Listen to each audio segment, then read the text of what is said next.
this punch, and super proud to present Strange Universe. Typical 16.4 billion years of evolution. The show unafraid of silly people in large groups. The program that can be used as a nightlight and a camp light. The show that is the glass plus for the windows of your soul.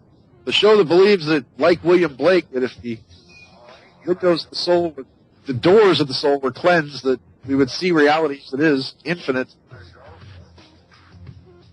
With your host, America's sweetheart, the Scott Farkas of Internet Radio, the Ferguson police of your computer.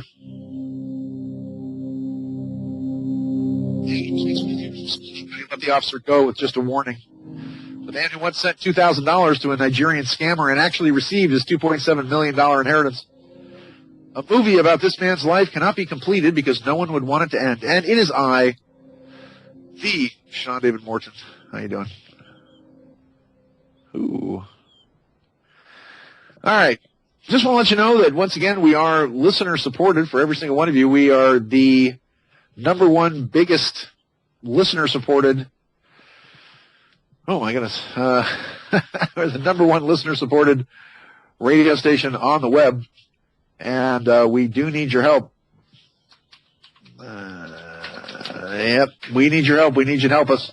Like I said, we're bit in the hole from last month here, so we don't take advertising, really. We have particular hosts that have some sponsors, but the station itself always needs a hand, so just to let you know, we could certainly use it. So if you want to go to freedomslips.com, and just for the price of a Starbucks coffee a week for $5, $10, 25, 50, 100, you can become a supporter of the station. You can be a bronze, a silver, a gold, a platinum supporter of Strange Universe Radio. So I think we usually have a Christmas drive, which we're going to be coming up on pretty soon.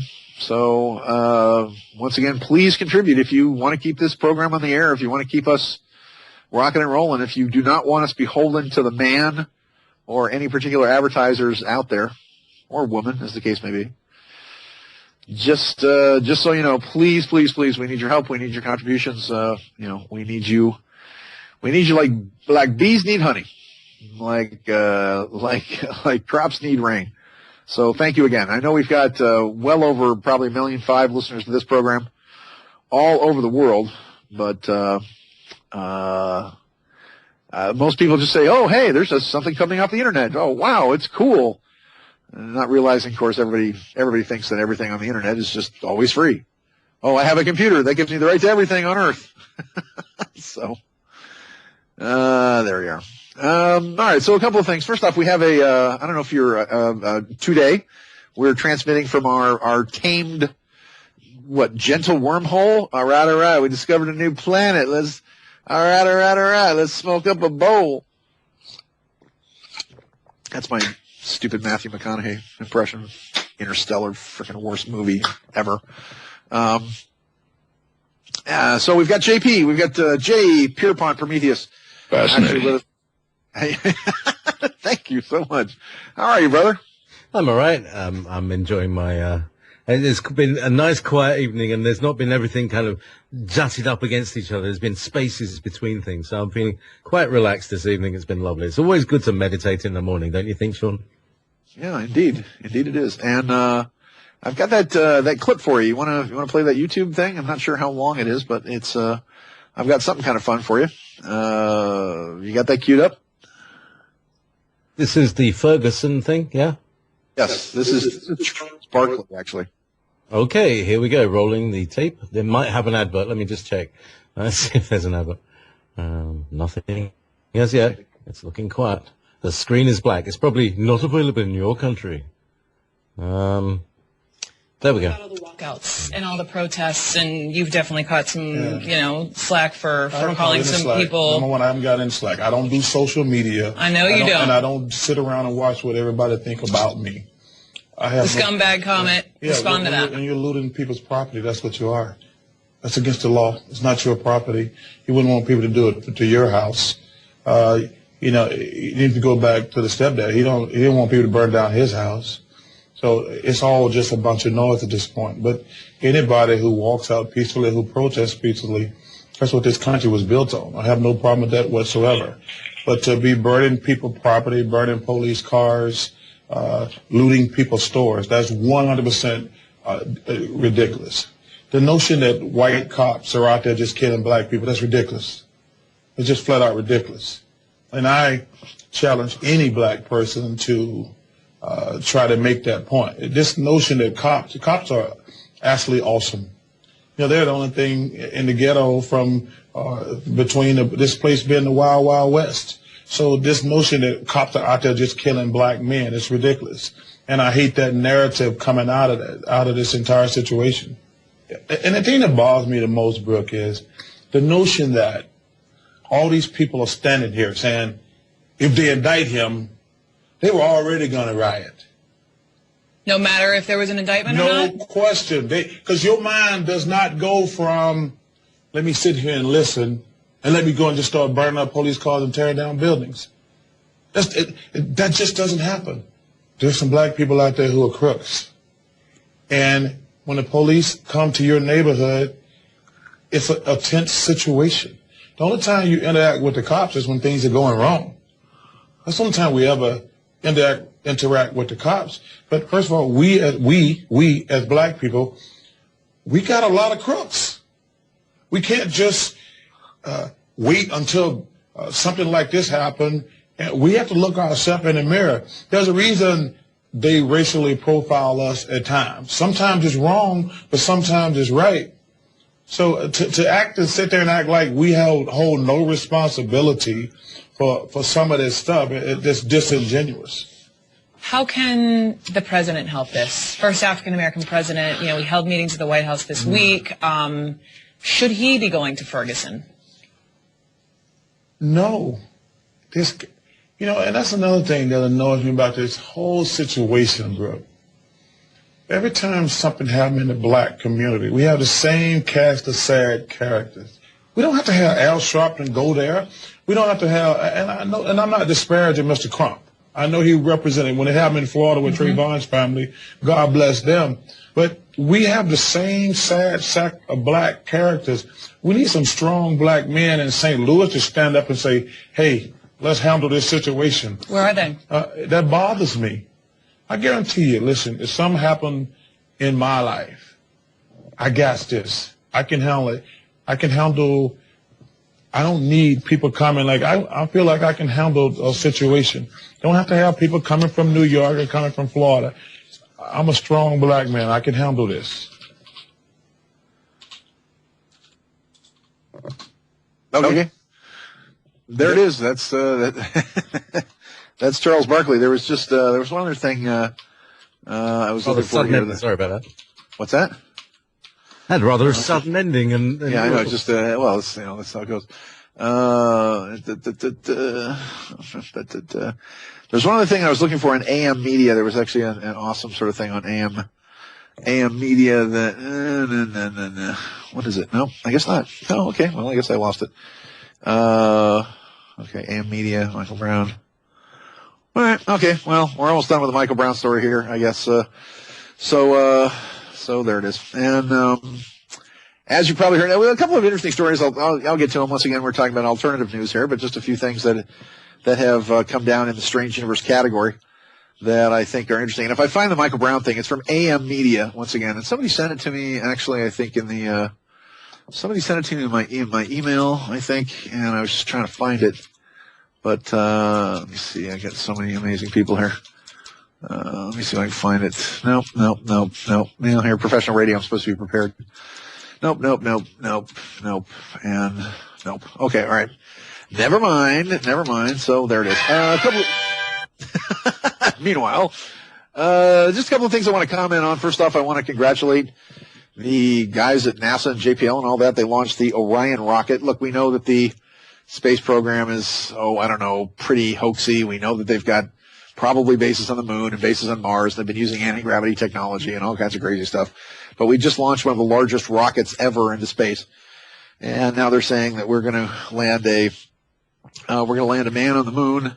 not a man, but people on Mars using this rocket, and apparently we're going to land people on an asteroid. So the movie Armageddon, if you remember the movie Armageddon, Bruce Willis, who did it have? Bruce Willis that had the theme song by... I don't want to close my eyes. There you go. Very good. If we can't actually get the rights to the song, we'll just have Jay Pierpont actually sing it. And so I guess we can land people on an asteroid now, so that's good fun. Why would they want to land people on an asteroid unless you want to, I don't know, maybe blow the thing up? There's that. And what if the asteroid's made of gold? That's certainly possible. Or something, or neodymium. Or actually, that would be really inconvenient if it was made of neodymium, because it just slam itself against the side and splat against the. Anyway, no, maybe not. Oh, I love how JP makes himself laugh with his own brand of intellectual humor. I love that. And let me see. And just, I got a comment on this. I'm not sticking up for him, or I'm not doing anything at all, but you know things inside the entertainment community. When you live in Southern California, and you know people in the entertainment community, you know things about stars and people and whatever that, you know, I mean, you know certain things about, Tom Cruise and Will Smith and John Travolta and whatever else, long before the mainstream media will say anything or will admit them, because the entertainment business, they call Los Angeles a town. In this town, like we're Dodge City, like we're Tombstone, like we've got like one street being policed by Wyatt Earp, and every now and then, Jesse James comes in gunslinging. And again, Southern California we're a gigantic sprawl, a huge sprawl that pretty much goes from, I don't know, Malibu, and you kind of have a break in the sprawl when you go about 60 miles south, the sort of the edge of Laguna Beach. Like Laguna Beach, and at the very edge of Laguna Beach, you've got like Aliso Viejo and Capistrano and Lake Forest and all these little towns that they're just kind of making up.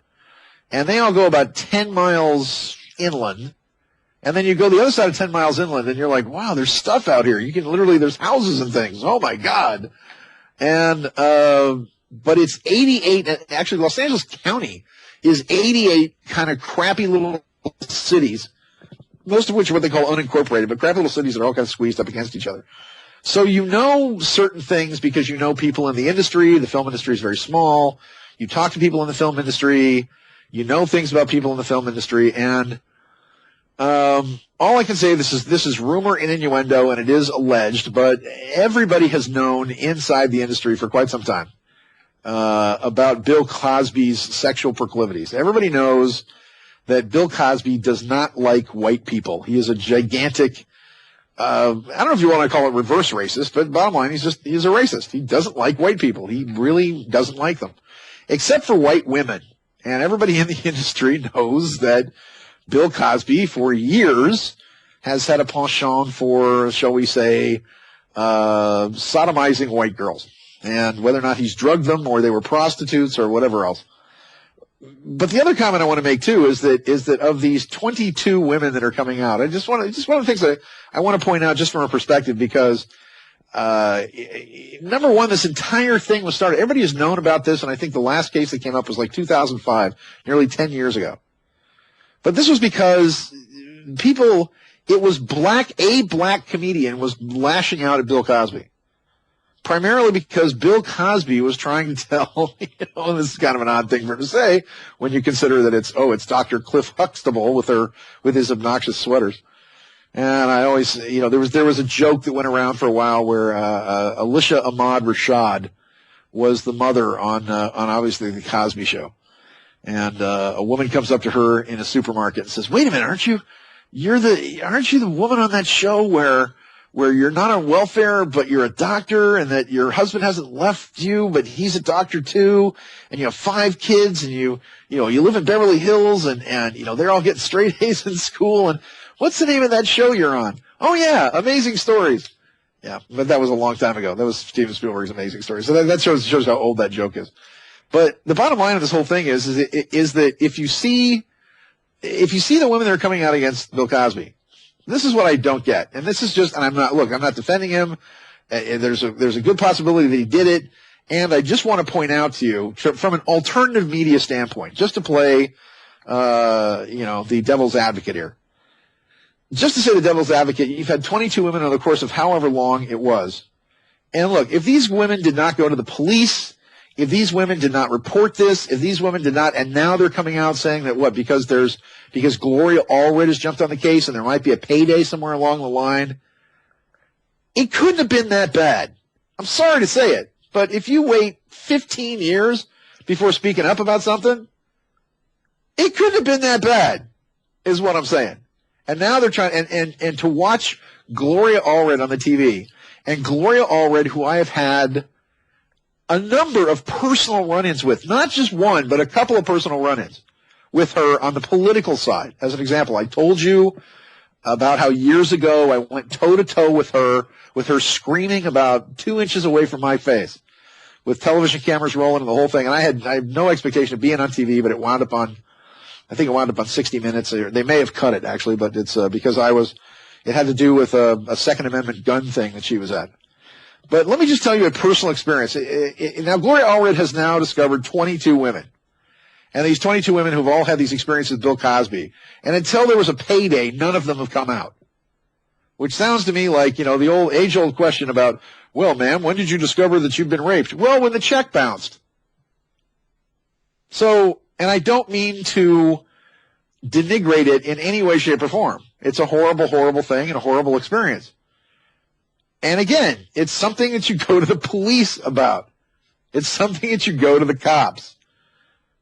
And now Gloria Allred has, and she had the gall, the sheer temerity to get up on the TV and say, well, Mr. Cosby should put up a $100 million fund, and then I will find the women.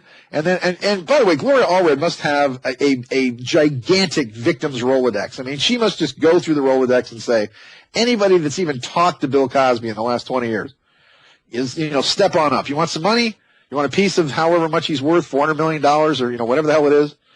And let me give you the progression of this, too. First off, how many actual positive role models do black kids have? I mean, if you're not talking about rappers, gangsters, people in the music business, I'm serious. I mean, really? Jesse Jackson?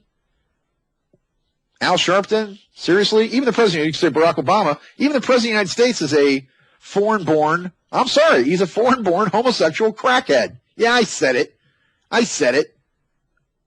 And I can back up my anger with strong arguments and documented facts because I'm the credible Hulk.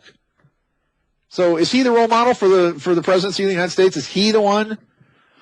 So, and again, this was started by a black comedian who did like a YouTube thing where he's talking about Bill Cosby and how Bill Cosby is saying to these black comedians to, number one, pull your pants up, which is a really funny thing for him to say, to tell Cosby, other people to pull their pants up. Number two, that they should stop with the swearing and the F words and there's got to be a better word. That's that's the worst Bill Cosby impression ever. And this guy is actually, it was a black comedian that was wrangling on Cosby.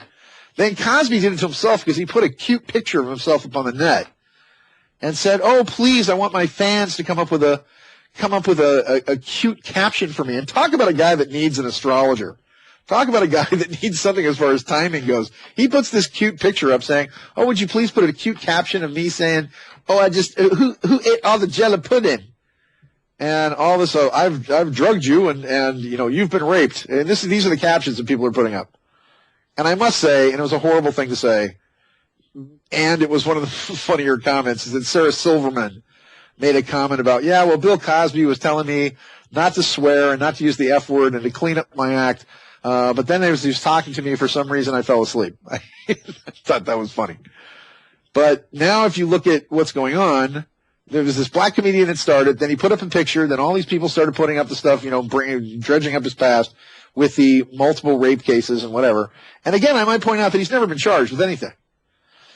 Now, let me tell you a personal experience with Gloria Allred. Again, another personal experience. I've told you about the experience where she was with James and Sarah Brady, and I somehow got sucked into being in this weird, like, homosexual art gallery with a guy that used to be a manager, friend of mine, and we were sitting there and watching the Bradys introduce the Brady Bill and come up with their plan for all of you, by the way, where they said, well, the Brady Bill is about limiting people's access to guns, putting a federal 7-day waiting period in, and eventually, and this is what they were saying, eventually we're going to put a tax on bullets, and then bullets are going to be so expensive, we're not going to have to ban the guns because we can go after the bullets and the whole thing. And I lost my mind. I was like, has anybody just read the Second Amendment of the United States? Why don't you start a campaign to repeal the Second Amendment? Because that's what you're doing. Why don't you just tear up the Constitution? Because you don't care for it. And Gloria Allred got up in my face and started screaming at my face. And I said, oh, so you're going to take away my Second Amendment right to bear arms and my First Amendment right to talk, you nasty little troll. So let me give you one other piece of experience that I had with her. I had a lady friend who had a roommate, lived in Marina Del Rey at the time. This roommate had been represented by Gloria Allred. And I will tell you what I know from my personal experience. This is what I know. This girl claimed that she had a former boyfriend who was fairly wealthy. I think he was Middle Eastern of some kind. And she claimed the boyfriend kicked her in the back and that she had some kind of, and what really happened was she came at him with something and he ducked or just stepped aside and she fell over the couch or something. And so she went after him, had him arrested, and then civilly sued him for physical abuse, and claims that because he kicked her in the back that she lost. Please, charge him with a crime. I will tell you a quick true story about a truly heinous individual. And this was somebody, and he was a weird, creepy dude. And I will tell you a true story. And this guy, I kid you not, I worked for him as a mobile DJ every now and this was every now and then. This guy would call me on the phone and send me out on a gig. He ran a mobile DJ company, this guy. And and this was as bad as it gets. And this is not a Bill Cosby thing, but this is as bad as it gets. This guy, and apparently it was discovered when they found his secret lair. And this was somebody that was just, oh my God. I mean, he went away forever, this clown. And what he was doing is he ran like a mobile DJ. He would send us out to weddings. We'd get a call from this guy's company. And again, didn't know him really well, but we get a call from this guy's company, and I used to do the mobile DJ thing. And we would go out and we would do weddings. This fellow apparently would have these brides, these women, who would then come to his office, and they would pick music or a motif or whatever. It would do the interview as to how the ceremony would come down, in essence. And this guy would make them feel relaxed, and he would say, "Well, here, have a glass of wine or whatever else." And apparently, well, not apparently, he was actually convicted of it. What happened was that he was putting Rohypnol.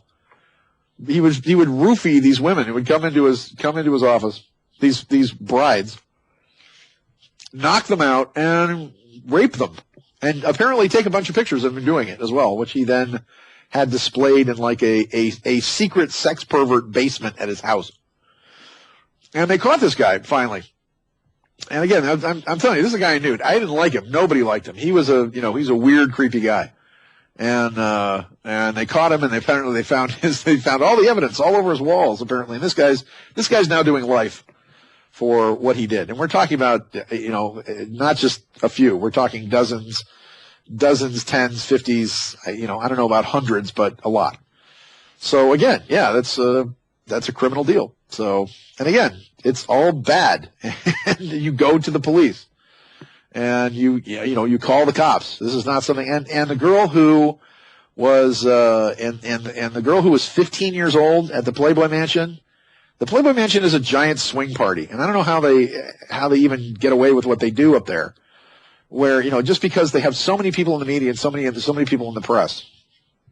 So, once again, if you're, I don't get it. It's just the whole point is that after all this time, he's never been charged with a crime.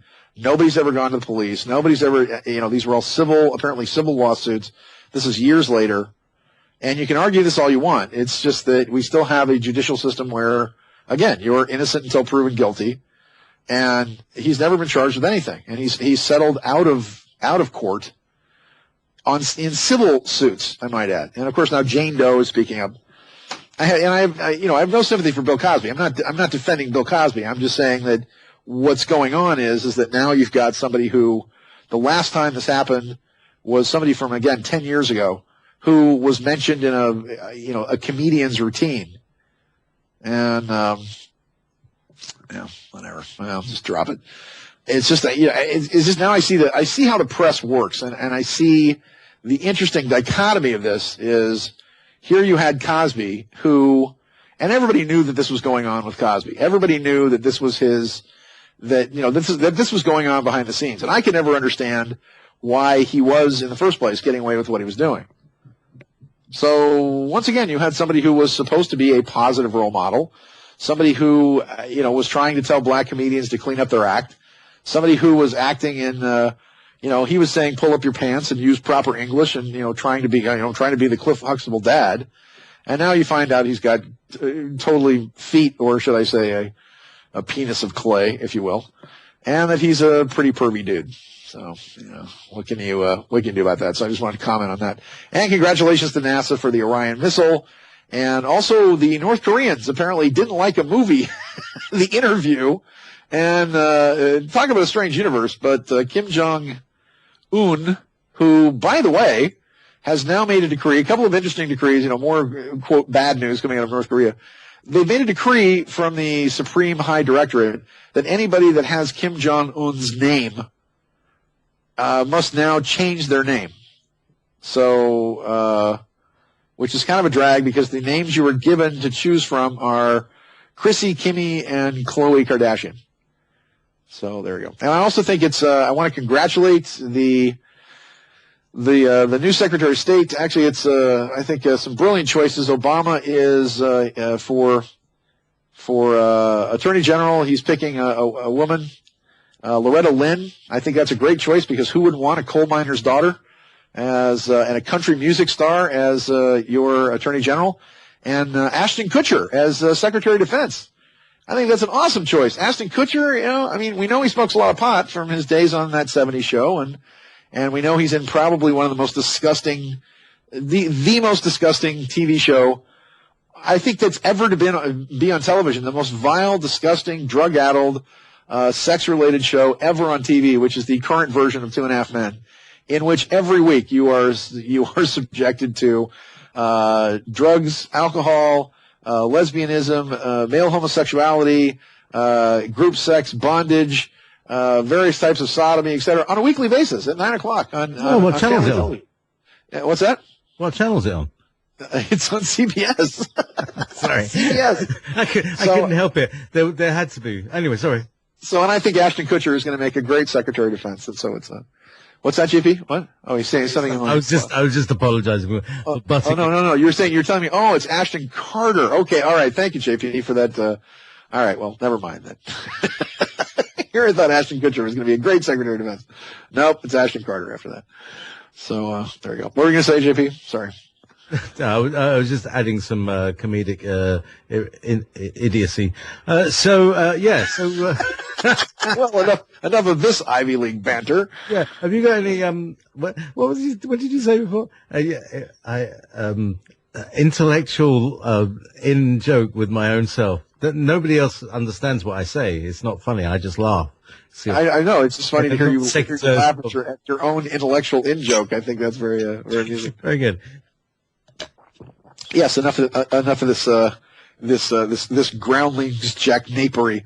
So, all right. A bizarre hack is now warning us of the police state, the NWO, and radio frequency identification chips. Susan Ducklos, who actually writes a thing for All News Pipeline that was actually featured on Before It's News. Last week, hackers attacked Craigslist and redirected traffic to digitalgangster.com. Oh, I'm sorry. I didn't finish my North Korea story. I don't know if you knew about the North Koreans, but the North Koreans got very upset at the fact that you now have James Franco and Seth Rogen are both are doing a movie called The Interview, which is a Christmas movie about these two news guys who are sent into North Korea by a CIA operative who is played by the very, very super hot girl who plays Virginia Masters Virginia Johnson on Masters of Sex. And they're sent in to assassinate the leader of North Korea. Well, North Korea was not amused in the least. And using the resources of an entire government that is all about counterfeiting money in the United States and copying and hacking computer systems, they hacked the core database of Sony. And they have downloaded actors' social security numbers. They've downloaded employee work records. They've downloaded their entire digital motion picture file. And so now the interview, which is not even out, I think, for another week or so, has now been released by the North Korean government basically all over the world. So you can find it, on your computer and wherever else. So they've basically gotten even with Sony by hacking their entire database. And you've probably heard about this in the news, where, the North Koreans, you don't want to mess around with them. And again, they're still printing a bunch of our money. And I don't know if you know this or not, but Federal Reserve notes used to be printed in Philadelphia. Not anymore. They are now printed in South Korea.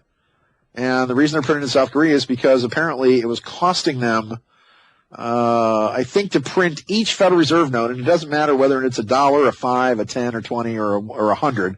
The hundreds are a little more because they've got the holograms and they've got a blue stripe through it, which is actually a hologram, whether you know this or not. It's a hologram of the Liberty Bell.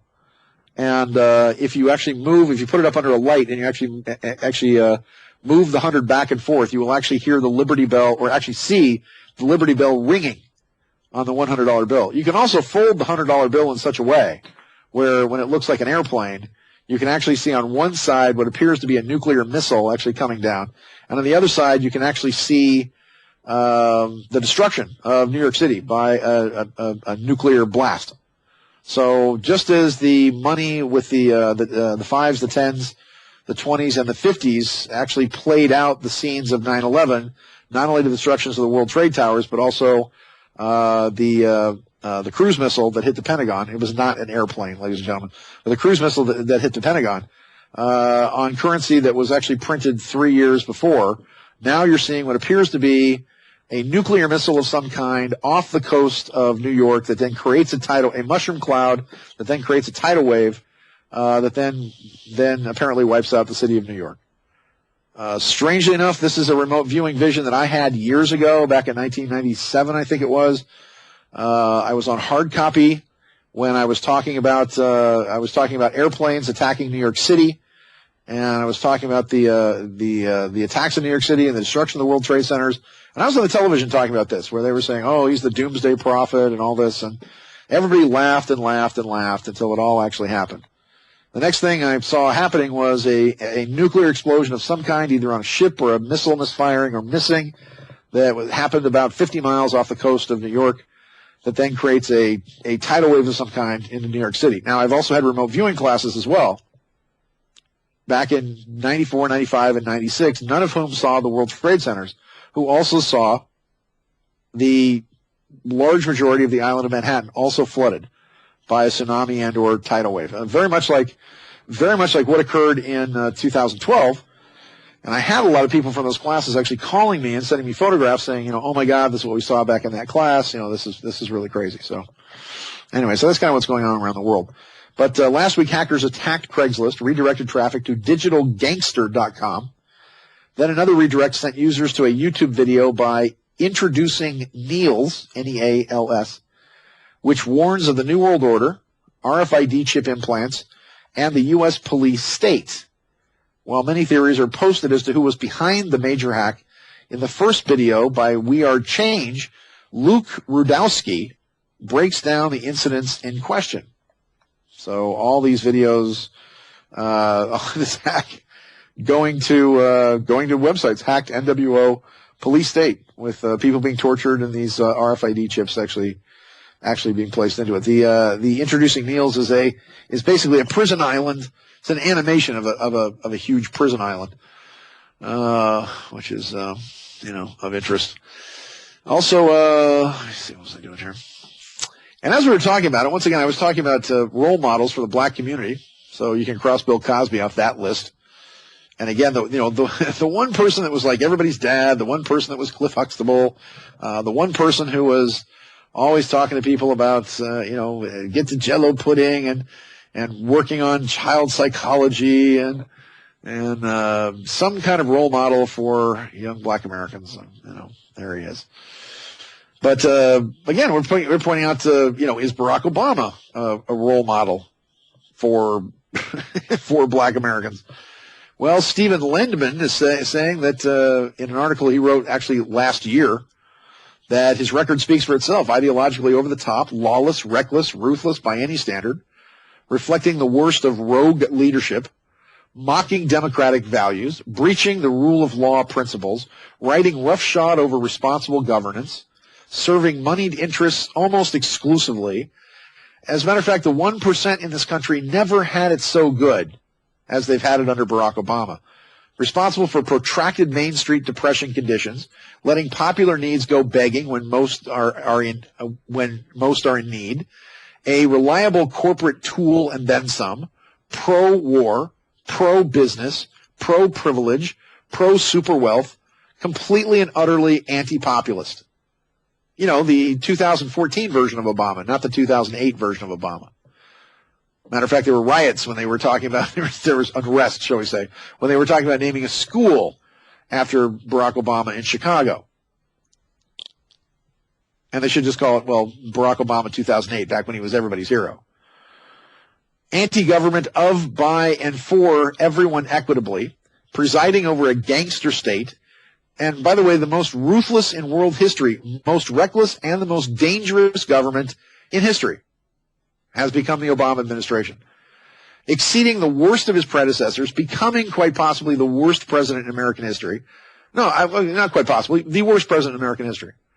After promising hope and change, remember those speech? It's all about hope. It's all about change. Yes, we can. Has now turned to, yeah, I can. Yeah, I can. But he's taken hope and change, and now he's delivered betrayal straight away, breaking every major promise that he made, every single one, selling out to Wall Street, selling out to war profiteers, other corporate favorites. Might point out that look who he's replacing Chuck Hagel with. Chuck Hagel, who was all about saving money, all about pruning down the size of the Pentagon, anti-Israel, or should I say anti-doing what the Israelis demand that he do, being an actual American. And let me point out, please, that the Pentagon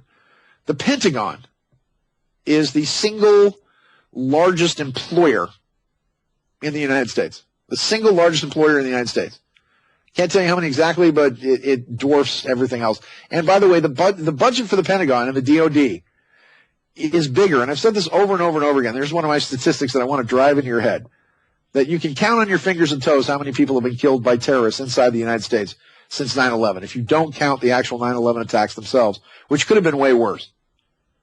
There were trucks that were found on the Brooklyn Bridge. There were bombs and explosives that were found in the Lincoln and the Holland tunnels. There was all kinds of stuff that was done to stop the destruction once it happened. And WTC 7, the Solomon Brothers building that collapsed about 4:30, 4:45 p.m. later that day, was simply a sheer act of hubris on somebody's part. You can just see Dick Cheney in his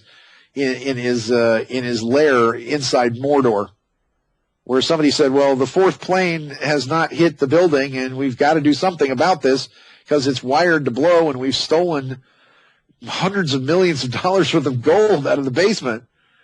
And have Dick Cheney go, blow it up, nobody will notice, we'll cover it up in the press.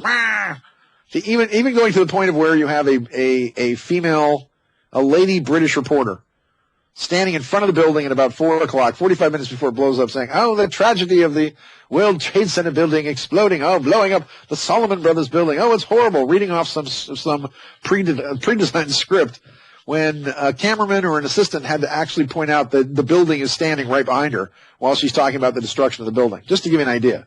Anybody that doesn't believe that 9/11 is some kind of conspiracy. I'm sorry, and in the 9/11 Commission report, the Solomon Brothers building is the rabbit in the hat. It just completely disappears. There's not a single word mentioned. Yes? The BBC has been Well, the BBC charged money for us to watch their television propaganda, and it's called the TV license. Like you need the license to. Anyway. Yes. So there was a guy who didn't pay the license, and so the BBC took him to court, and he said, "I'm not giving money to a terrorist organization." And they say, "What? I'm not giving money to a terrorist organization." Now listen, on that there is this film, and there it is, and you can see it, and it's proved, and it's there, it's been there. That shows that the BBC is implicit in the terrorist operation of 9/11. Well, and actually, I think in that particular case, the guy actually showed how they were implicit in the terrorist operation of 7/7. That's right. That's right. So he totally busted them apart. Where Scotland Yard actually caught a group of MI5 agents with the backpack bombs in their car. Where they're saying, "What are these?" And they flashed their IDs, and they said, "Well, we're running a drill, and we've given they're fake backpack bombs, and we've given them to various citizens to run around so we can do our drill."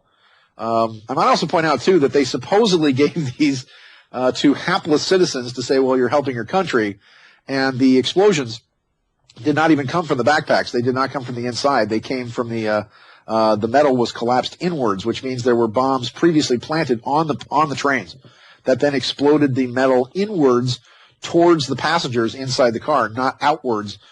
If they were to actually being able to use a backpack bomb. So the entire thing exactly mirrored what happened on 9/11, that the military was running some kind of operation, or they were running some kind of exercise, and then you have MI5 and MI6 all working together, also running some kind of exercise as well, the same day that you had the British train bombings. And I remember the case of the man who wouldn't pay his TV license because of the documentary that they showed about the 7/7 bombings, where he actually took them to court for the license. And using, because I think, and there was another man that they tried to actually get on sedition, even though what he was presenting was stuff that was already in the public eye, off the news, and off BBC TV and radio, and that was what he was using to actually make his case that the British government was behind the 7/7 bombings. Yes?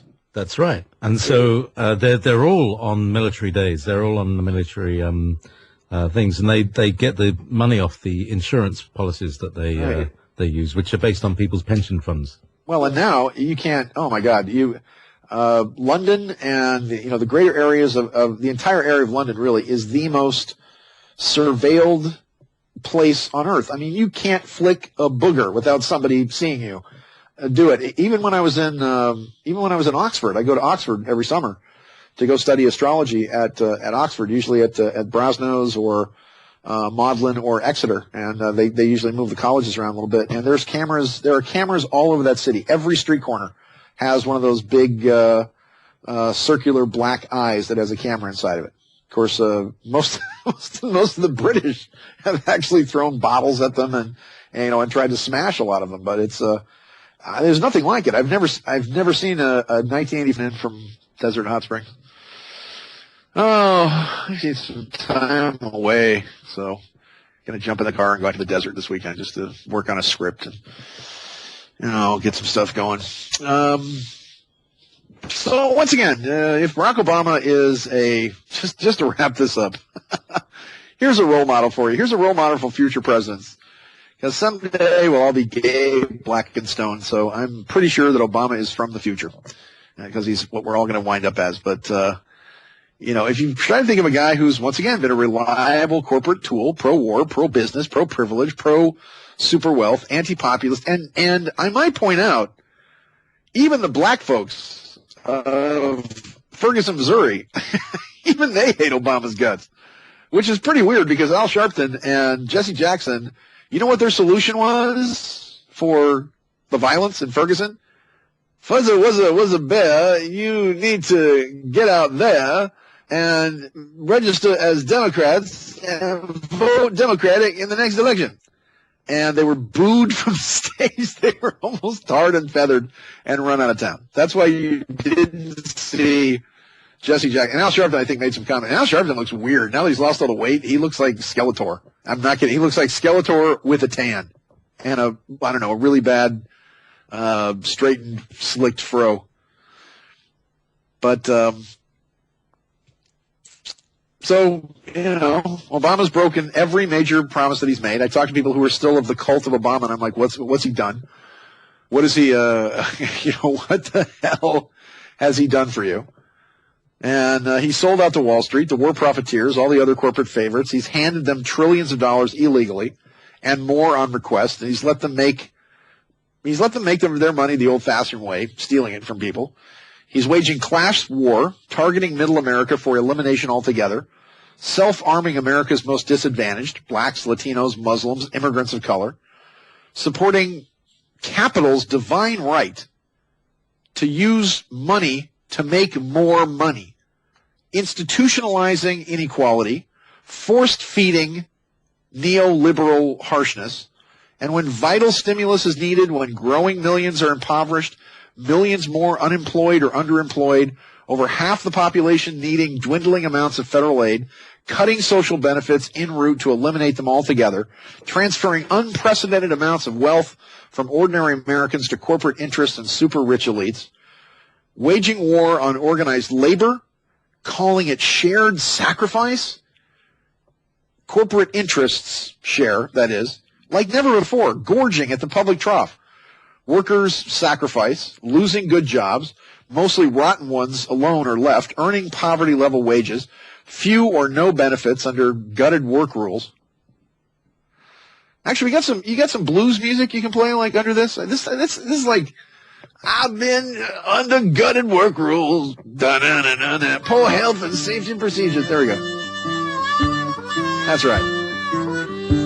Sacrifice. I see cats in the window.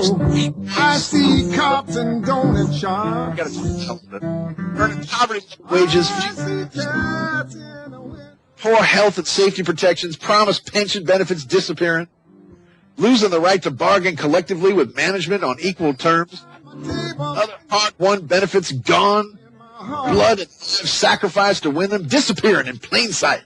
You know the blue stuff by this morning. Public education, commodifying it into another's business profit center. Obama's race to the top, continuing the worst of Bush's No Child Left Behind. Depriving children of real education, promoting school closures, mass layoffs, wage and benefit cuts for those remaining. Consigning millions of kids to oblivion. Oblivion, I say. On their own, out of luck, destroying a nearly 4-century tradition of quality public education, replacing it with marketplace inequality. Oh, brothers and sisters, hardening the police state apparatus George Bush established, the Nazis, the Stasi, the Department of Homeland Security, what they used to call the Gestapo, militarizing America, making it a battleground more than ever. Arming police nationwide with combat weapons, using them irresponsibly, terrorizing America's most disadvantaged, beating the snot out of peaceful protesters, waging war on freedom, targeting it for elimination altogether, one major false flag terrorist attack away, followed by martial law, constitutional suspension, hardening police state viciousness, making America unsafe to live in, without fundamental civil and human rights protections.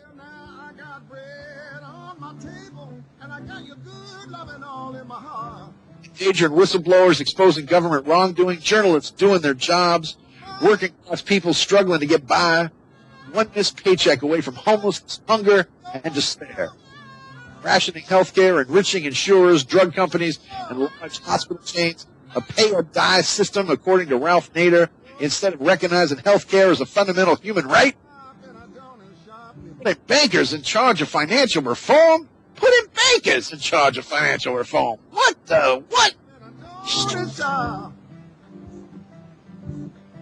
Been deformed by any standard, a stealth system for global money control, gaming the system for profit, legalizing grand theft, the world's greatest ever money-making racket, complicit with privatized central banks, making the world for moneyed interest, while increasing poverty, unemployment, underemployment, homelessness, hunger, and despair.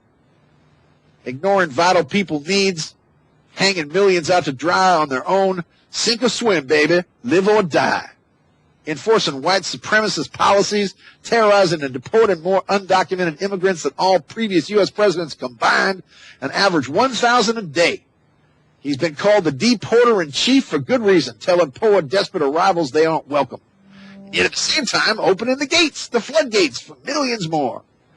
Authorizing Gestapo-like immigration enforcement, ICE, warrantless raids, targeting communities, workplaces, and other locations, armed with shotguns and automatic weapons, pulling immigrants from beds, rousting them from workplaces, confronting them without explanation, often targeting U.S. citizens by mistake, unapologetically.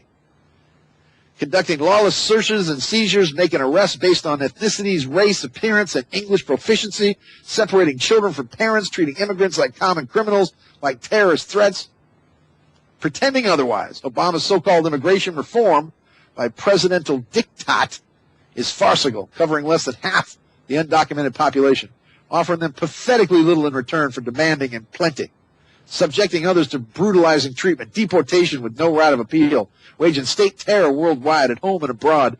Big Brother is real, my brothers and sisters, watching everyone with technological ease, trampling on fundamental rights, leaving no one safe anywhere, threatening free speech, a free press, free thought, and any sort of intellectual equality.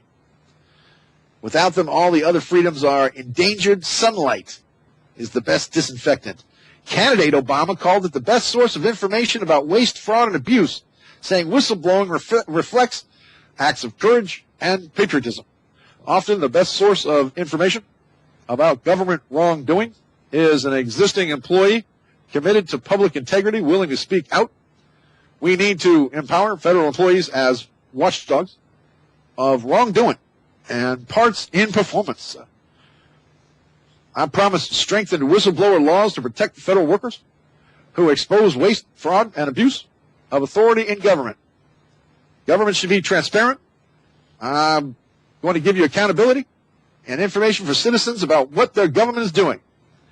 He says one thing, he does another, giving rogue governance new meaning, wanting total control over what's made public, obsessed with secrecy, wanting dissent crushed, wanting people denied information on what's most important, affecting their lives, welfare, and futures, inventing non-existent threats, fear-mongering to get people to believe them, supporting police-state lawlessness.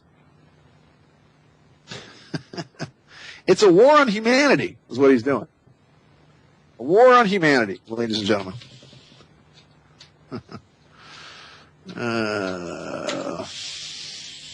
What can I tell you? What do I got here? There we go. Oh, hang on. Let's just finish the song. All them signs are telling me everything gonna be all right.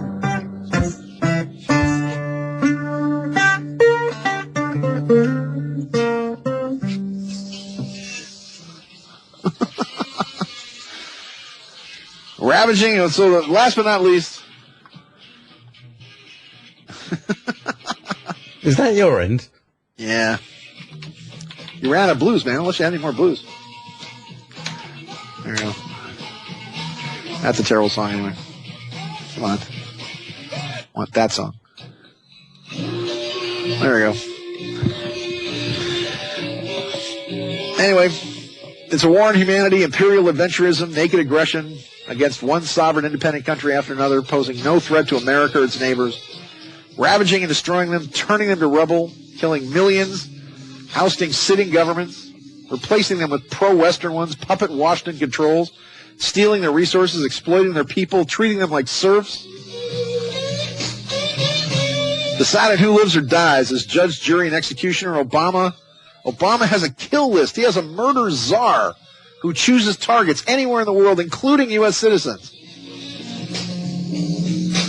Others designated for indefinite detention, uncharged, untried, guilty by accusation, due process denied, declared enemies of the state by presidential diktat. And Obama promised to close Guantanamo. To close Guantanamo, brothers and sisters. And in his first year in office, it still remains open. In his sixth year in office, it still remains open. And it's a blight on the national consciousness. A tip of the iceberg. Torture is now commonplace in U.S. prisons. Washington operates scores of secret black sites worldwide. And in dozens of countries on ships at sea, imprisoning innocent victims, many sold for bounty, denied all rights, brutalized, tortured, unaccountability, invoking state secrets privilege, preventing lawsuits by victims of rendition, torture, and abuse, as well as warrantless wiretapping opponents. Proving America is now the world's leading human rights abuser. No nation in history under Barack Obama matches our ruthlessness. Out of control and then some. Partnering with Israel's worst crimes, horrific by any standard, ruthless, genocidal, mass murdering Palestinian, the mass murder of Palestinian civilians. And one fascist regime supports another with billions of dollars in annual aid, mostly military, the latest weapons and technology, and now we have Ashton Carter. Ashton Carter, the largest arms dealer on earth, as now Secretary of Defense. Because what the United States does best is export war. Interest-free loans, unrestricted U.S. market access, free entry of its immigrants, support for its illegal occupation, opposing Palestinian self-determination, despite international law calling it a universal right. And what Israel wants, it gets. Death, destruction, and Palestinian misery follow. Both countries deplore democracy. And Obama wages wars to prevent it. Eliminate it in sovereign independent countries. In Honduras, orchestrating President Manuel Zelea's ouster, replacing him with a fascist despot, making Honduras the hemisphere's murder capital, opposing government policy, risks death in that country, militarized Haiti after its calamitous January 2010 earthquake. The United States just took it over. Now the United States plunders it freely, prohibiting democracy from emerging at all, with the United States military there crushing any sort of free thought. And months later, they tried ousting Ecuador's Rafael Corres, and a U.S.-backed coup plotters shut down airports and blocked highways. Burned tires, roughed up the president, failed to oust him despite Obama's best efforts. They removed Paraguay's President Fernando Lugo, a noted libertarian theologian, verboten in Washington, toppled by manipulated parliamentary impeachment. And Lugo lived. Hugo Chavez died. Obama killed him, poisoning or infecting him with cancer, causing substances. 4 major surgeries in 18 months couldn't save him. And now Obama wants Venezuela looking like the Ukraine. He wants fascists replacing Democrats. There in Venezuela, mindless of what Venezuelans cherish, Chavismo lives. And Bolivarian fairness is too vital to lose. Model social justice, real democracy, polar opposites of America's sham system. Neoliberal harshness, police state viciousness, imperial wars without end, and risking humanity's survival. Americans want responsible government, and so do billions of others all across the world. Peace, equity, justice, and what Washington wages all these wars in order to prevent. My baby don't love it no more. I know her sister will.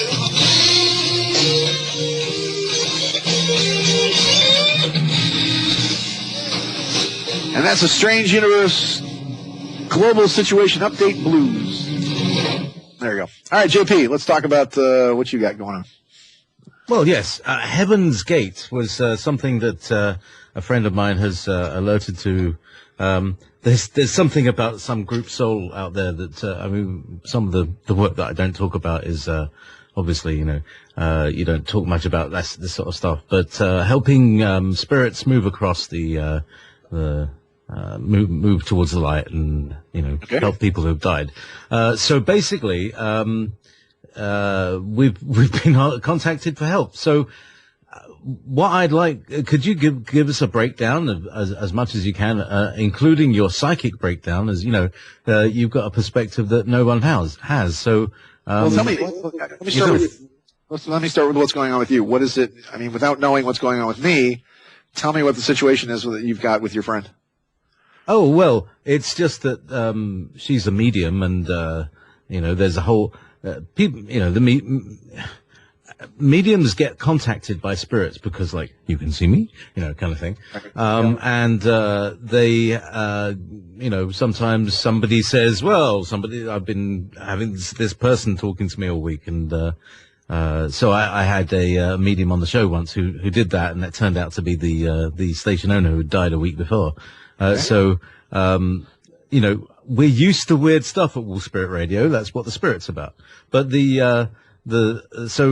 from Spirit to Strange, you've got some insight into who the Heaven's Gate people were and why they might be contacting me. Okay. Well, here's what I know. Oh gosh. All right. So my run-in, or I can't say run-in, but my meeting with the Heaven's Gate people. First off, very strange. If you go back to Marshall Applewhite, who was and this is just all off the top of my head because you just talked to me about this at the top of the hour, but Marshall Applewhite, who was the titular leader of Heaven's Gate, was originally a Southern Baptist preacher who was, I'm pretty sure he was defrocked for some sort of pedophiliac indiscretion, and it would appear as though Marshall Applewhite was then absorbed into so many of these cults and so many of these fringe religion people out there have a lot to do with, are somehow involved or somehow usually funded by black operations governments, black ops, MK Ultra, mind control stuff inside the government. The government is fascinated by any social structure or religion that how can I say,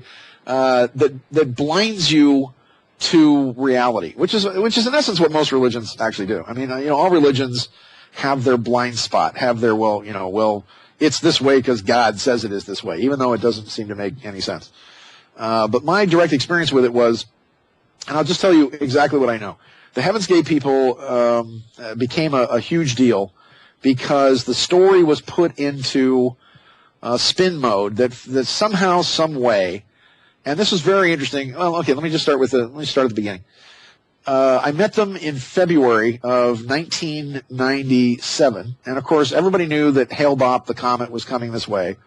There had been information on the Art Bell radio program through remote viewer Courtney Brown, where Courtney Brown was trying to say that Hale-Bopp was artificial, that Hale-Bopp had a companion object traveling along with it, and that Hale-Bopp had the comet had made something like 32 very bizarre course corrections on its way into the solar system. Now, on the one hand, as you can say that that's because the craft was somehow artificial, but on the other hand, it appeared as though Hale-Bopp was also kind of banana-shaped, if you will, and there's all kinds of weird explosions and gaseous stuff that's going on inside comets that also do change their orbit quite a bit. But Courtney Brown was trying to say that this was artificial, and so he went on over Art Bell, and please remember that this was also when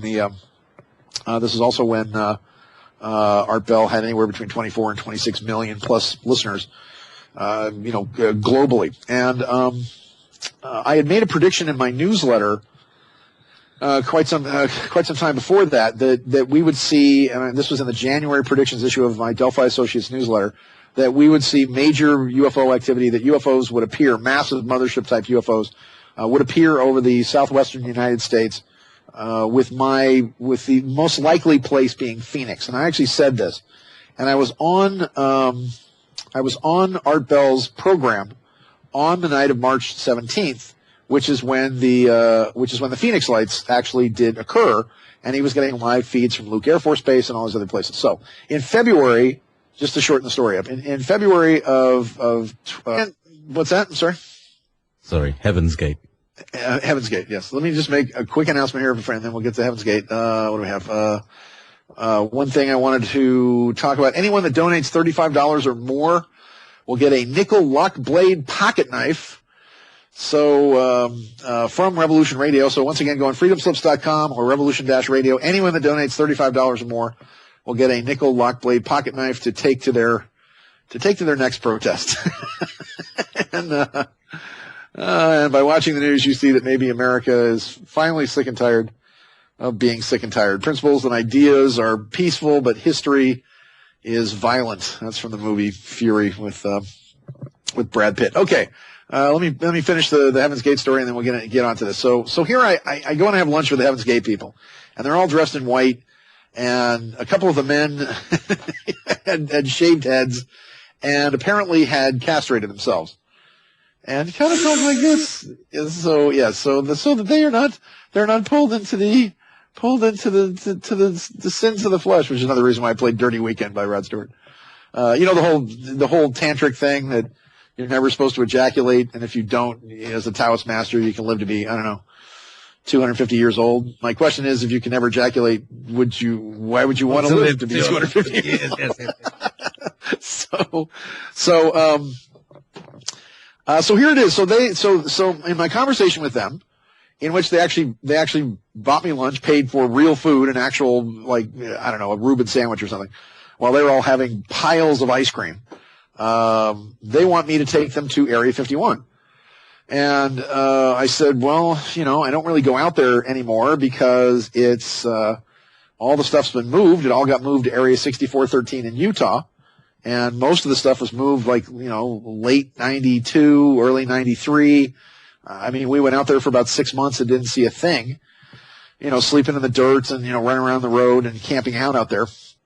And we'd been told, actually, strangely enough, one of our main sources of information about all that was a girl I used to go to high school with. Don't ask me. But she actually worked as a legal prostitute in a brothel called the Cottontail Bunny Ranch, I think it was, over in Pahrump. And they'd seen me on TV, and so Sherry used to call me on the phone and say, hey, this is what's going on, and they're getting $25 billion, but they're moving all the UFO stuff and all the saucers. They're moving to someplace in Utah, and, the whole thing. So I said, well, where'd you just come from? And apparently they just come from Las Vegas, and they went to the Stratosphere, and they were living it up. And I asked them, I said, well, wait a minute. When last we spoke, and I'd had some contact with them before, when last we spoke, you were living in a house made out of tires that belonged to Dennis Weaver. If anybody remembers Dennis Weaver, the Earthship. It's amazing. I've seen films of that. What's that? The house that's made of tires is made of this Adobe Plus tires for thermal mass. Absolutely brilliant. Natural low impact architecture. Love it. That's where the Heaven's Gate people were living, and it was actually built in that house. In that house, yes. Holy crap! Anyway, I've seen that in the film. It's in the film on YouTube. You can see it. Awesome. Earthship. And it was built by Dennis Weaver. And Dennis Weaver not only was he's still around. What? I'm sorry. Yeah, he played McLeod, but he was also president of the Screen Actors Guild, so he's a union president as well. So I said, wait a minute, weren't you living in the house, the Adobe house made out of tires in New Mexico? And they said, well, no, we live in La Jolla now. And I'm like, okay, La Jolla. That's like the Beverly Hills of San Diego. La Jolla is super bougie. And they said, well, now we live in this house. And they were telling me about this estate that was about a $4 million estate that they were living in La Jolla. And I said, well, what? How are you affording this? And apparently the whole group was living there, and they had bunk beds and the whole thing. And this is the compound that you heard of when the mass, death thing happened. And they started talking about their computer work and the fact that they were all apparently, whizzes and geniuses and all the stuff on computer. And I said, and I really focused on that. And I said, so you're working on computers. And your work in computers, did you invent something as far as computers go? Well, no. And they all kind of smile, and they sort of look up at the ceiling, and I know they're being very evasive. And I said, well, this isn't just you can't be living in La Jolla on a $4 million estate doing, websites and all this. Remember, this is 97. This was before a lot of the social media and everything else. And they finally let it spill that what they were doing was that they had gotten a gig that paid very, very good money and were then moved into this house because they were doing, you ready for this, ladies and gentlemen? They were doing code cracking for the National Security Agency. Code cracking for the, exactly. Code cracking for the NSA. And then I thought, so you're telling me that this is Heaven's Gate, mind you, that you are now government employees and you are on some kind of defense contract with the National Security Agency, and that you're doing what? Breaking into the databases of who? Foreign countries, whatever? And they said, well, we can't tell you any of that. So I'm telling you that they told me that they were working for the NSA, that they were code cracking for them, that they were installing backdoors into computer programs and whatever else, making all this big money, And and a month later, because this was about February 10th, a little bit over a month later, they were dead. They were dead. Now, this is where it gets even stranger. In an investigation, because I knew these people and I knew what was going on with this, and when you look at the details of what happens, the claim is, and this was how it was spun, the whole thing was spun to discredit and stop the success of Art Bell and Coast to Coast and my being on Coast to Coast and all this, because what then happens is they then tried to tell people that the Heaven's Gate gang had supposedly, they put on brand new shoes, they had rolls of quarters in their pockets, they just ate, yogurt or ice cream. I mean, this is like all they ate all the time with these desserts. And then supposedly killed each other so that their souls could then jump on the mothership of the Hale-Bopp comet, which was some kind of craft, and they could then, fly to heaven and the whole deal. And Bell then gets Courtney Brown on his show and castigates Courtney Brown, tears Courtney Brown apart to try to deflect the blame onto Courtney Brown for saying that it was a companion object and a mothership and whatever else, because Bell was taking all the heat for them saying, because your show is so popular, these people committed suicide. And if you look at what happened, because then I got the police report. I went down to San Diego, got the police, because this was at the time that I was working for hard copy as well, so I had access to this stuff. I had legitimate Paramount press credentials at the time. And the story goes is that this is the official story, mind you. This official story was they'd eaten yogurt and ice cream and whatever, and there were drugs in the yogurt and the ice cream. There were sedatives in the yogurt and the ice cream. And that however it occurred is that as they went to sleep from the sedatives, being drugged by the ice cream and the yogurt and whatever else, that they somehow put plastic bags and ropes around each other's heads and then strangled each other, that two people went through and so, in other words, murdered everybody else, and then went around and then apparently killed themselves. Now, a friend of mine who's now passed away, God rest his soul, was a very famous psychic in Hollywood, and his name is Peter James. And people will know Peter James. He's been on TV. He used to have this great bushy hair. He had this, he had a big, like Hall & Oates mustache. And he was a very well-renowned gay psychic in West Hollywood. And Peter and I actually together used to lead the ghost tours of the Queen Mary. And, I would sort of be I was the second banana sort of to Peter. And Peter would go into trance and talk to, he showed us where the little girl was in the pool, and we'd get to go to the haunted room and all this other stuff. So I give Peter a call and I said, look, I'm going down to the Heaven's Gate house to do some investigation. You want to go? And Peter's like, absolutely. So we go down to the Heaven's Gate house, and I call the real estate agent because the compound is for sale.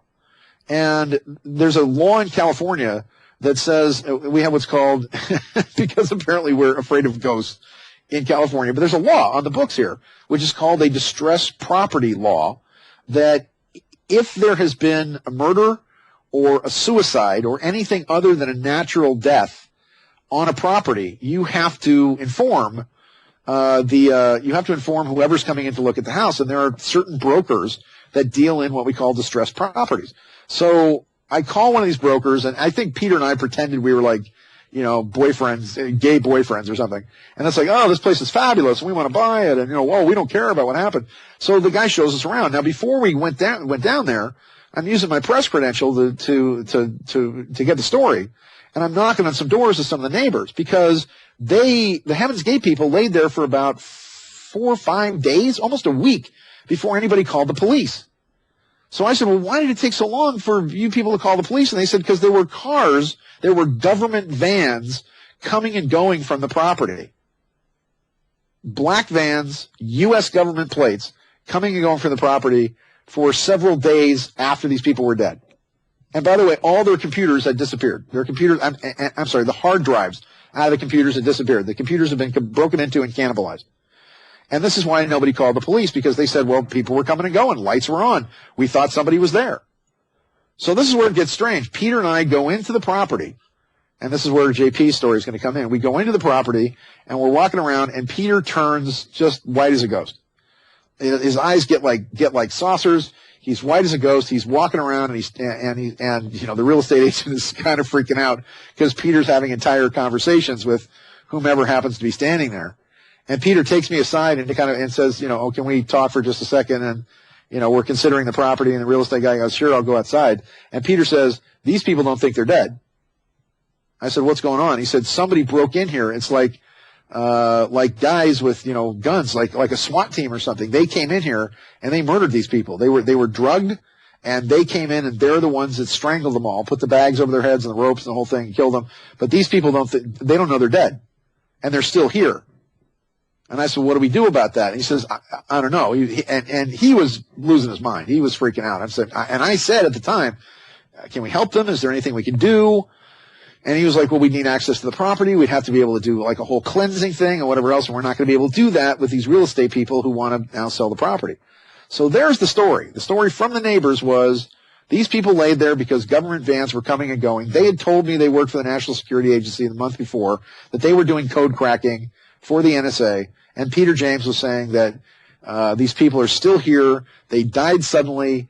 They were drugged and then strangled to death by what appears to be these government thugs who came in through the window and who came onto the property, and that they don't know they're dead, and they're stranded here. So go ahead, JP. Well, that's very, very interesting and incredibly Fascinating. because what I'm feeling from this, I'm kind of feeling into the people that you're talking about, and they're not happy. I think what it is that they're kind of all like, as a group, they're a group consciousness that is now kind of awakened. And I'm definitely going to be talking with these guys because they're not happy, and that might be a problem. In the Matrix, and the guy is torturing Morpheus, and the other guy comes in and says, we may have a problem. Yeah, when Neo comes in downstairs, right? That's right. Anyway, all that. So that should be a very interesting conversation. Thank you very much, Sean. No, it's just, look, I'm telling you that they did not kill themselves because and again, if they really did think that they were going to go be picked up by a mothership, they had all bought brand new sneakers, brand new clothes. To this day, nobody understands why they had rolls of quarters in their pockets. It looked as though they thought they were going somewhere. They were dressed to travel, to probably get in a truck or a bus or a van or whatever to go out to the desert. They used to go out to Joshua Tree, as an example, all the time. And Joshua Tree is the Joshua Tree National Monument is a huge desert national park that's on the other side. It's on the other side of Palm Springs. And there's an area called Yucca Valley and Landers. Landers is where we had a huge earthquake in California back in 1992. And there's also a very interesting device that's built on 6 electromagnetic ley lines or dragon lines, which was built by a guy named George Van Tassel with Howard Hughes' money, strange enough, which is called the Integratron. And the Integratron, look it up online. The Integratron is the largest wooden domed building in the world. And it was built by George Van Tassel with using only pegs, wooden pegs and glue. No hammers, no nails. It was built using sacred geometry principles, and he was handed the device, a scale model of the device, by what he claims to be a spaceman, an alien, and a humanoid spaceman that he said was from Venus, and that he built this thing with Howard Hughes' money. And the whole point of it was that the top part of this building would spin, and when it was going to be finished, he would have 4 Tesla coils on either side. You'd stand in the middle of this thing, the whole building would rotate, and you would have millions of volts of high frequency electricity going through your body, which you can do, by the way. It's amperage that kills you, not volts. And you would have millions of these volts of this electricity at very high frequencies going through your body. And Van Tassel's whole thing was it would re-energize all of the cells of your body and allow you to live what he called a natural galactic lifespan. That first, the lifespan of human beings would go to 300, 350 years, and then it would go to the natural galactic lifespan of 1,000 years. The only reason I mention this is because the Joshua Tree National Monument is where George Adamski was one of the kind of the godfather of the UFO movement. He used to go out to this area near Desert Hot Springs, not Desert Hot Springs, but a place called Desert Center. Exactly 10.2 miles off the main road of Highway 10 as you're on your way to Phoenix. And the motherships would come down, and a man by the name of George Hunt Williamson, who also was known as Brother Philip, who wrote Secret Places of the Andes and Secret Places of Tibet. He also wrote Secret Places of the Lion. But he was best friends with Adamski, and he would film the motherships coming in, and then the smaller scout craft would then come down and pick up George Adamski and sort of take him for a ride. The Joshua Tree National Monument also is directly, I believe, on the other side of the planet from the Great Pyramid of Giza. So, the idea would have been is that the Heaven's Gate gang would have gotten in a bus or trucks or what have you and would have traveled probably out. And there he was, gone. Yeah, I don't know who I've lost. Uh-huh. Thank you very much. Let me know if you can still hear me on the... Oh, there you are. Yes. You just off, and then now you're back. Welcome. How long was I off? About 20 seconds. Okay. All right. The last 20 seconds, far too well. This evening had gone far too well. I'd gotten all the cues right. Nothing had gone wrong so far.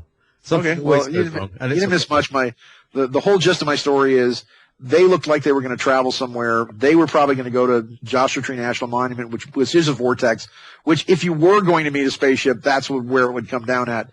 And instead, they ate a bunch of drugged ice cream and yogurt. Even though they're dressed up in their traveling clothes, brand new shoes, quarters in their pockets, coats, the whole deal, went to sleep. And someone came in and strangled them all. And U.S. government vans were then seen coming and going, basically taking their computers. And so that's the inside information on Heaven's Gate. And the spin was, instead of them working for the government, finding out something that they probably shouldn't have known, like, them cleaning everything up, the NSA or whoever thugs came in, they spun the whole thing to make it sound like, well, anybody that believes in this crazy UFO stuff. And it's very interesting that the Heaven's Gate people then commit suicide the same night that you have a gigantic Omega-shaped UFO, actually Alpha and Omega-shaped UFOs, known as the Phoenix Lights, actually flying over downtown Phoenix. Because you're talking about a mothership about 22 miles across that does not get reported in a single national news media. Art Bell covered it that night because I was on Coast to Coast on March 17th when this thing started happening, and I read from my newsletter the prediction about that you were going to see this giant UFO activity over major cities, specifically Phoenix.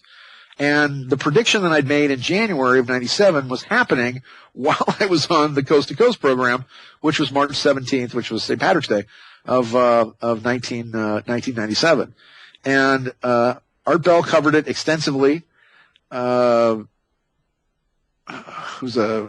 Rather on CBS made one mention of it, saying people thought that they saw a UFO flying over Phoenix, but it turned out to simply be military flares from a military exercise. Thank you and good night. That's it. He gave it 30 seconds, a short shrift, if you will, of 30 seconds of mention.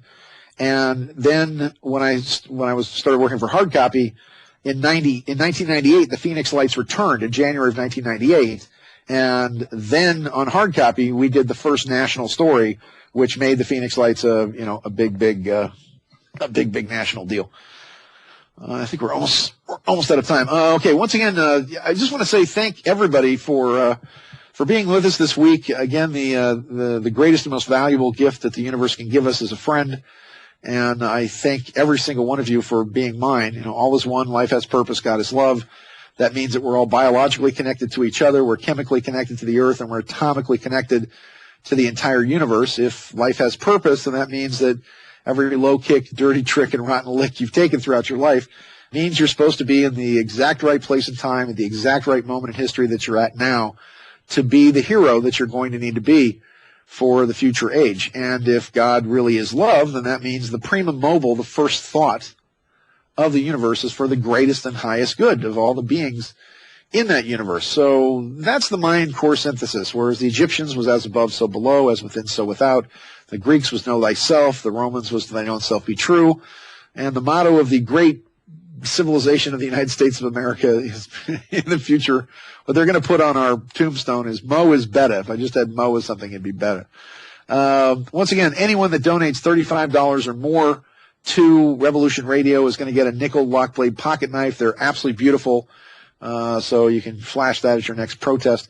Also want to thank JP and everybody at Wolf Spirit Radio, Mike Ringley, Nighthawk, for running this entire circus, this entire Cirque du Soleil, and of course even Stephen Travesty for all of his regular producing duties. Please remember that everybody does this for free here. We're all volunteer radio. Nobody's getting paid. In order to even stay on the air, we rely on your grace and your love.